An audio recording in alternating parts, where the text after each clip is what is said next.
बिस्मिल्लाहिर्रहमानिर्रहीम। अस्सलाम वालेकुम हाज़रीन व नाज़रीन, कैसे हैं आप लोग? उम्मीद है सब खैरियत से होंगे और मैं भी ठीक हूँ अल्हम्दुलिल्लाह। आज का जो व्लॉग है उसमें मैं आपसे शेयर करूँगी कि मेहमानों के आने पर जो है ना वो घर की जो है ना वो आपने थोड़ा सा जो डेकोरेशन करनी है वो भी बहुत ज़रूरी होती है।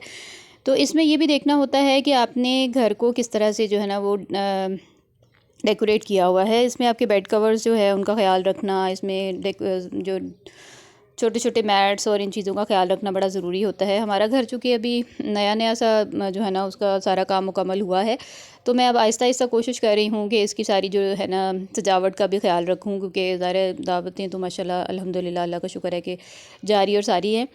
तो अब ये बेड कवर्स हैं मुख्तलिफ़ तरह के। एक ये बेड कवर था जो कि बहुत खूबसूरत है, ये मेरी जो है ना वो जहेज़ का था और ये बड़ा खूबसूरत, इस पर एप्लिक वर्क हुआ है, पेंट था, पेंट के ऊपर एम्ब्रॉयडरी हुई हुई थी और ये इसकी अच्छी जो है ना वो लुक है। ये कुशन है, इसके ऊपर ना मुख्तलिफ़ तरह का काम है, क्रोशिया का भी है, चिकन का भी है, डोरी का भी है, मुख्तलिफ़ तरह का है और ये डिफरेंट तरह का जो था ना इस पे काम है। इसके साथ ये टेबल रनर था जिसको मैंने डाइनिंग टेबल के ऊपर रखा हुआ है और डाइनिंग टेबल पे जिन चीज़ों की ज़रूरत है उन सबको मैंने दरमियान में इस तरह से लाइन में लगा दिया है। और ये इसलिए लगाया है कि ताकि साइड पे बैठने वाले जो अफराद हैं उनके लिए हमने एक टेबल रख देनी होती है जिसके ऊपर खाना वगैरह सब कुछ रख दिया जाता है और वहाँ से वो लोग ले लेते हैं और खाना आराम से सर्व हो जाता है। ये सेंटर टेबल था, इसके ऊपर मैंने ये जो रनर रखा है ये बहुत ज़्यादा खूबसूरत डिज़ाइन का है। इसमें 3 कलर्स हैं, तो 3 कलर के ही मैट्स इसके साथ जो है ना मिलते जुलते साइड टेबल्स पे मैंने रखे थे। एक पिंक है, रनर का मैट जो है, रनर के साथ मैट एक ब्लू है और एक ऑफ वाइट कलर में है। अच्छा जी, इसको मैंने सेंटर में रखा था। ये पिंक कलर का मैट है जिसको मैंने साइड पे रखा है और नीचे क्रोशिया ये जो कवर है ये मैंने यहाँ पर इसके ऊपर टेबल के ऊपर रख के और उसके ऊपर ये मैट रखा है। और एक ये एक्स्ट्रा था तो फिर इसको फ़िलहाल तो मैंने नहीं बिछाया क्योंकि इसकी ज़रूरत ही नहीं पड़ी थी, क्योंकि 2 टेबल थे इसलिए ज़रूरत नहीं पड़ी इसकी। और इसके साथ एक टेबल और था जिसके ऊपर जो था ना वो उसके ऊपर मैंने ऑरेंजेस रख के और टोकरी रख दी थी।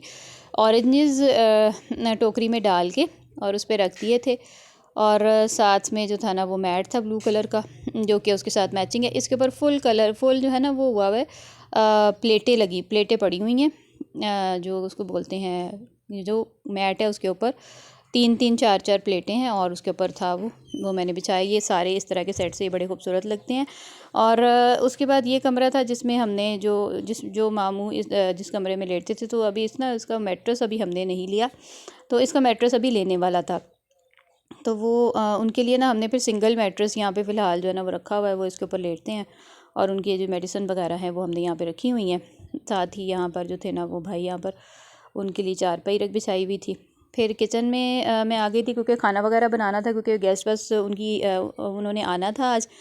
तो ये सलाद का सारा सामान रखा हुआ है मैंने और स्लैब मैंने पहले ही साफ़ कर ली थी, जैसे कि मेरी आदत है कि मुझे स्लैब बिल्कुल साफ़ करनी होती है और फिर खाना बनाना होता है। एक तरफ मैंने आलू उबलने के लिए रख दिए थे ताकि मैं आलू के कटलेट्स बना सकूँ, दूसरी तरफ मैंने मटन ऊपर रख दिया था क्योंकि आज मैं बना रही थी मटन का पुलाव और साथ में मटन का कोरमा, सॉरी मटन कढ़ाई।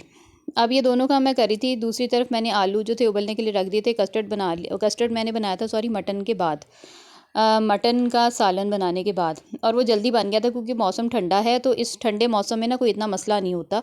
और क्रीम मैंने निकाल के रख ली थी, साथ ही मैंने फ्रूट कॉकटेल का एक टिन जो था उसको भी निकाल के रख लिया था। और सलाद मैं साथ साथ ही बनाती हूँ ताकि मेरा काम जो आसान रहे। और ये टमाटरों वाला आया था तो उससे मैंने 2 किलो टमाटर ले लिए थे और साथ ही मैंने ना सब जो बर्तन साइड पे कर दिए थे कि वो फिर अलहदा से धुल जाएंगे। और कुछ जो है ना जो उसकी सजावट वगैरह करनी थी उनको मैंने साइड पे कर दिया, लेकिन मैं आपसे ना वो सजावट वगैरह का या कुछ भी जो है ना वो शेयर नहीं कर सकी क्योंकि फिर वो टाइम ना मेरे पास बहुत ही कम था, क्योंकि 2 घंटे के अंदर अंदर मुझे तमाम खाना बनाना था। खाने में मैंने बनाया था जी मटन की कढ़ाई थी, मटन का पुलाव था, उसके साथ साथ आलू के कटलेट्स थे, सलाद था और मीठे में मैंने बनाया था, ट्राइफल बनाया था मीठे में ट्राइफल था। और उसके साथ मैंने नमकीन चिकन बनाया था जिसको स्टीम चिकन कहते हैं। अच्छा जी, और ये सारा काम मैंने जो था ना मुकम्मल किया था और सलाद मैं साथ साथ ही बना रही थी क्योंकि उसका ना सलाद का भी मुझे प्लेटर बड़ा बनाना था।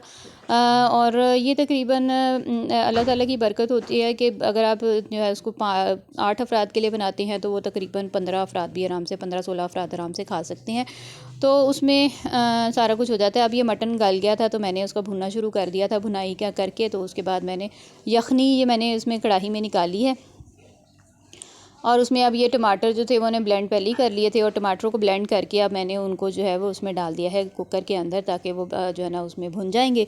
और साथ ही मैं उसमें अब नमक मिर्चें हल्दी वगैरह सारा कुछ डाल रही हूँ। अमूमन ये होता है कि मैं उसमें जो है सारे मसाले पहले कभी साथ ही डाल देती हूँ और कभी ऐसा होता है कि मैं जो है ना वो बाद में भून के भुनाई के टाइम पर डालती हूँ। तो इसके दो तरीके हैं, आप जैसे भी बनाना चाहें उस तरह से आप इसको बना सकते हैं। लेकिन यह है कि गोश्त इसमें गला हुआ होना चाहिए। इसमें थोड़ा सा भी जो है कम गला हुआ होना तो फिर उसका बिल्कुल भी कोई मज़ा नहीं आता। खैर इसको भून के और उसको उसमें मैंने उसको यखनी डालकर कोई तकरीबन 1-1.5 गिलास यखनी डाल के तो उसको मैंने साइड पे रख दिया था ताकि वो थोड़ा सा ऑयल छोड़ दे, क्योंकि ग्रेवी पसंद की जाती है। चावलों का ये था कि उसी में से मटन में से थोड़े से मटन और यखनी वगैरह मैंने रख ली थी और उसी को मैंने पुलाव के प्याज काट के और फिर उसके बाद मैंने उसको बना लिया था। अब ये है चिकन। चिकन के अंदर मैंने ये किया था कि चिकन को मैंने थोड़ा सा ऑयल डाला था और उसके ऊपर लहसुन डाल के और उसको मैंने उसमें चिकन डाल के उसको मैंने फ्राई कर लिया था, थोड़ा सा फ्राई किया था। उसके बाद मैंने उसमें नमक, लाल मिर्चें, हल्दी, ज़ीरा, कुटी हुई लाल मिर्चें और इसके अलावा मैंने थोड़ी सी काली मिर्चें डाली थी और थोड़ा सा चाट मसाला डाला था और उसको बस मिक्स किया था और मिक्स करके उसको ढक्कन देकर उसको थोड़ी सी हल्की आग पे रखा था ताकि वो चिकन जो अपना पानी छोड़ता है उसी के अंदर ही वो गल जाए और उसको मैंने पकने के लिए छोड़ दिया था। नमकीन चिकन की यही ख़ास खसूसियत है और स्टीम चिकन की भी यही है। और उसको थोड़ा सा पकाया था अच्छी तरह से, पानी खुश्क हुआ तो उसको हल्का हल्का कलर आना शुरू हो गया था।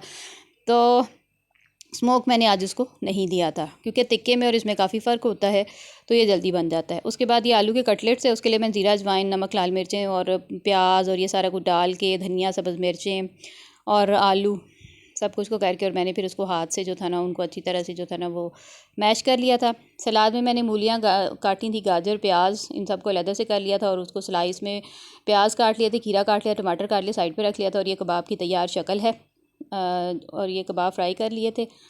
अच्छा जी, उसके बाद आखिर में मीठा था। मीठे में मैंने कस्टर्ड नीचे रखा और उसका चूरा करके ना केक का वो ऊपर डाला था और उसके ऊपर फ्रूट कॉकटेल थोड़े से जो बच गया था कुछ मैंने कस्टर्ड के अंदर डाल दिया था और कुछ मैंने ये चेरीज़ वगैरह और कुछ जो थे ना ऊपर डाल दिए थे। और इसके 2 डोंगे बने थे, एक डोंगा वो पहले सर्व कर दिया था, दूसरा डोंगा बाद में किया था। ये नमकीन चिकन की तैयार शक्ल है जो कि नमकीन चिकन उन सर्व किया था वहाँ पर, और ये कबाब है।